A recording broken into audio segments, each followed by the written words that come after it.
Good morning, everybody. It is a huge privilege to get to share with you all this morning. For those of you who don't know me, my name's Lucy, and I'm the worship pastor here at St. Peter's, Brockley. And when I'm not doing that, I'm a full-time singer-songwriter and worship leader. So Ben asked me to share this morning off the back of a song that I released on Friday called Goliath. I'm going to share a little bit about what inspired me to write this song. And then I'll share the song at the end of the talk, and then we will go into worship. But first, I'd like to make a shameless plug, if that's okay, which is to say that this song is in partnership with International Justice Mission, who's the largest anti-slavery charity in the world. And there's a link in the comments section below, and if you go to that link, you are able to donate and download the song, and all of those proceeds are going to go to IJM in their incredible work in defeating slavery. So please go and be generous and donate and download the song. So Goliath. This song is evidently inspired by the story of David and Goliath in the Bible. It's a story we're probably all familiar with. The Israelite army is being tormented day and night by this undefeatable giant called Goliath. Everyone's panicked and no one is brave enough to stand up to this enemy. Enter David, the youngest kid in his family, the runt of the litter who no one really takes seriously, not even his brothers. He's full of confidence. He's convinced he can beat the giant. He's defiant in his belief, saying how he's defeated bears and lions in the past and how he can surely defeat this new enemy. Eventually, Saul, the king, allows him to fight, and David ultimately defeats Goliath. It's a great story. It makes for great imagery. We've probably seen pictures and paintings of this story 100 times before. And yet, how does it relate to us in our day-to-day lives? I actually think there's a number of ways that we can be inspired by the faith of David in this story, but there's two aspects that I really wanted to focus on. And these two things are what really helped me as I was writing this song and really inspired me. Both are questions that I believe we can ask ourselves. And the first one is, what is in your hand? We all know that Goliath was defeated by one pebble from David's slingshot. And yet I don't think it was actually the pebble that defeated Goliath. I believe it was David's faith that won the fight. Yes, the pebble did the job, but without David's defiant faith that allowed him to stand in front of Goliath and say with gall, "Who are you, uncircumcised Philistine, to come against the armies of the living God?" It's that faith and fire in David's belly that enabled him to defeat Goliath. And it's the same with us. We all have things in our hand which, in the grand scheme of things, might seem tiny, insignificant, weak. And yet, when we hold those things up to God in faith, and ask for his strength, I truly believe that they become invincible against the giants and spiritual enemies that we face in this life. In Hebrews 11, it says that without faith, it is impossible to please God. That faith is what the whole Christian existence is meant to be built upon.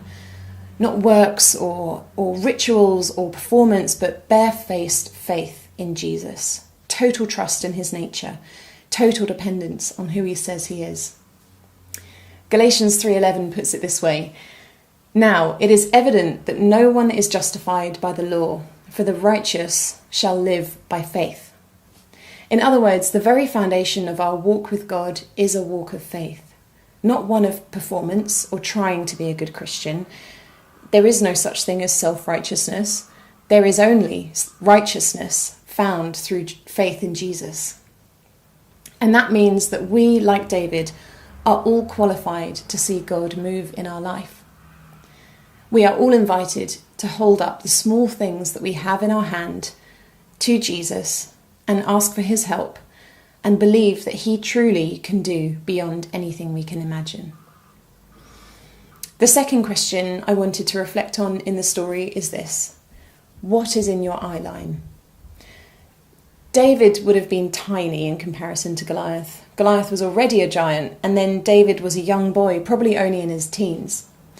Goliath's presence would have physically towered over David, much like the giants that we face in life, which can often feel threatening and looming. They follow us around like shadows. They feel intimidating and imposing. And yet when David looked out at what was before him on that day, I don't believe his focus ended at Goliath. I believe he saw Goliath, but I believe he also saw something much bigger: the armies of the living God. I believe that's what gave David the advantage and the shameless confidence on the battlefield, because he saw something greater, stronger, more powerful, and it convinced him he could win. In the artwork for the song I've released, which you'll see in a few minutes, the image is of a mountain, which is meant to represent the challenges and giants that we face in this life. And then there's a sun that rises above the mountain, which is meant to represent God. He is to be our ultimate focus, not the challenges we face. As people of faith, we are called to look to him and keep our gaze upon him, even in the heat of the fight, when everything else is screaming at us for its attention. And I know that isn't easy. I know that life can cause us to doubt not just God's ability, but his ability to work in our life to change our circumstances. I totally understand that the voices can grow very loud in intense seasons like the one we find ourselves in right now. And so today I wanted to encourage you to hold on. I want to remind you that faith doesn't mean increasing levels of striving to be strong. It means increasing levels of dependence on Jesus. And I wanted to share a small example of this from my own life, a situation where I had to step out in faith and stand up to a giant that I was facing. And I don't share this story to boast or to say, look how heroic I am. But I wanted to share an internal process I went through of growing in faith. So I was educated to a very high level at one of the top schools in the country, and then I went on to get a degree at Cambridge. And after that, I went into the corporate world where I worked for 10 years. And I was really good at my job. I had great career prospects, I earned lots of money, and I was doing very well for myself in the eyes of the world. And all the while, I had this whole other side to my life, which was worship and songwriting and ministry. So in the week, I'd be in the office at my desk, and then in the evenings and at weekends, I'd be in the studio or writing songs or leading worship. And as time went on, I realised I was being presented with a choice to commit to worship full time.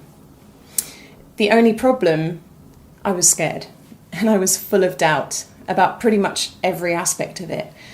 I was scared of what people would think of me. I was scared that I'd be throwing away a Cambridge education in pursuit of a very flaky and uncertain career path.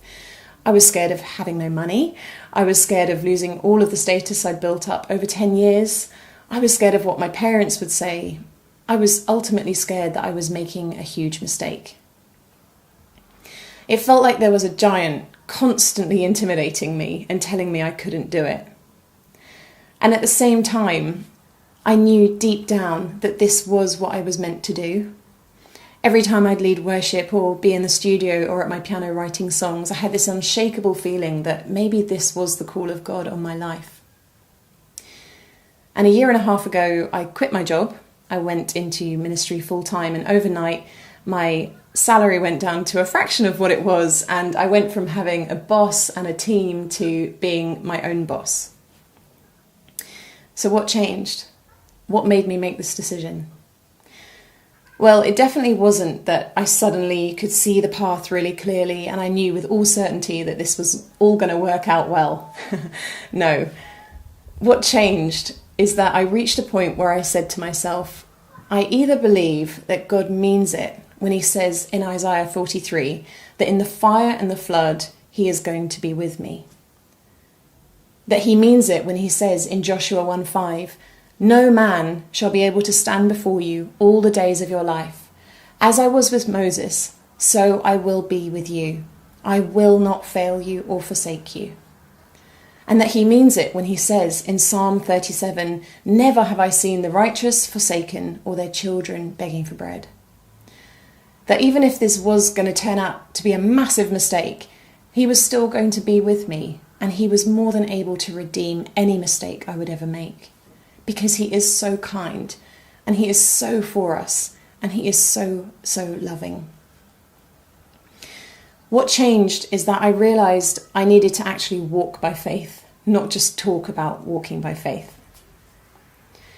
And since making that choice, I have had some incredible experiences, and I've got to work with people I'd never dreamt I'd get to work with, and I've got to travel, and I've got to worship with brilliant people. But do you know what feels even better than those career highs? It's the moments when I'm all alone with God, saying to him and truly, truly believing it, I trust you. I will follow you wherever you go. And all I'm aware of is the huge and loving arms that I'm held by.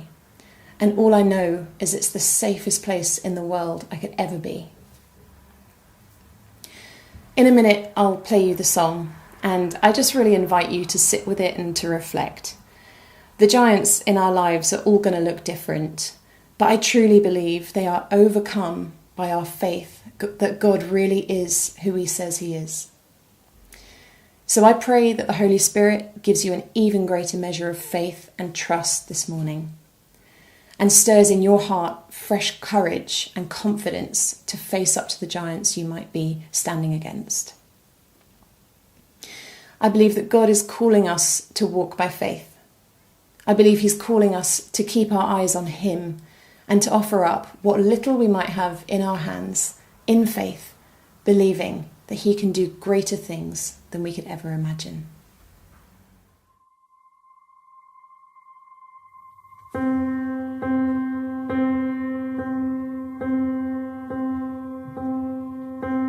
David killed Goliath, though it seemed impossible.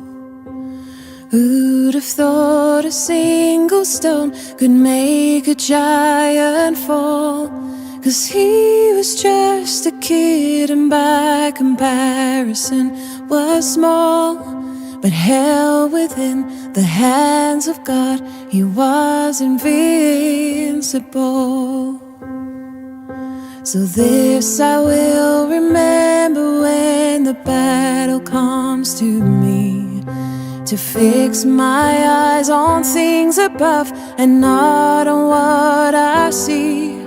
So in the deepest struggle, in the face of great defeat, my unfair advantage is that Jesus stands with me. And all it ever takes is a little seed of faith, big enough to bring down every giant. I don't have to be afraid. In the hands of God I'm brave. He's training me to bring down every giant. So I will overcome my Goliath. I will overcome my Goliath.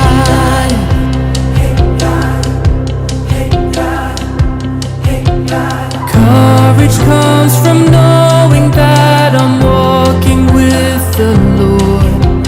No matter what I face, I know that he has gone before. This will be the battle cry that hell cannot ignore. Jesus is the risen one, he's overcome it all.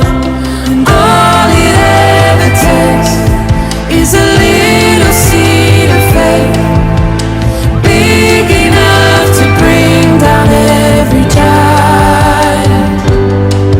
I don't have to be afraid. In the hands of God I'm brave. He's training me to bring down every giant.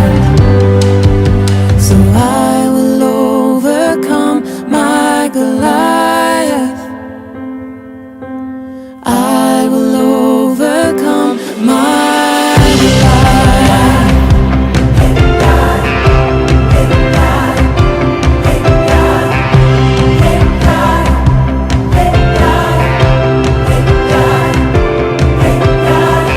Rise up, for the battle is the Lord's.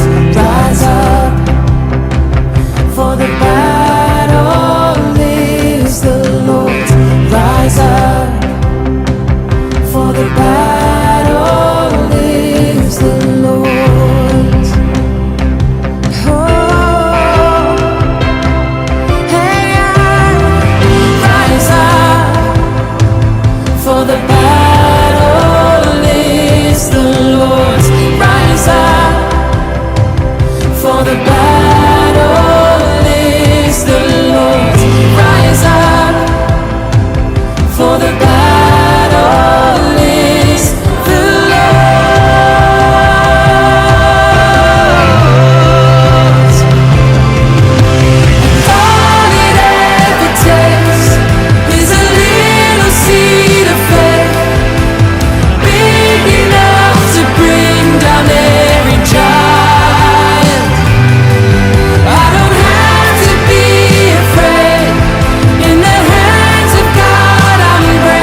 my Goliath.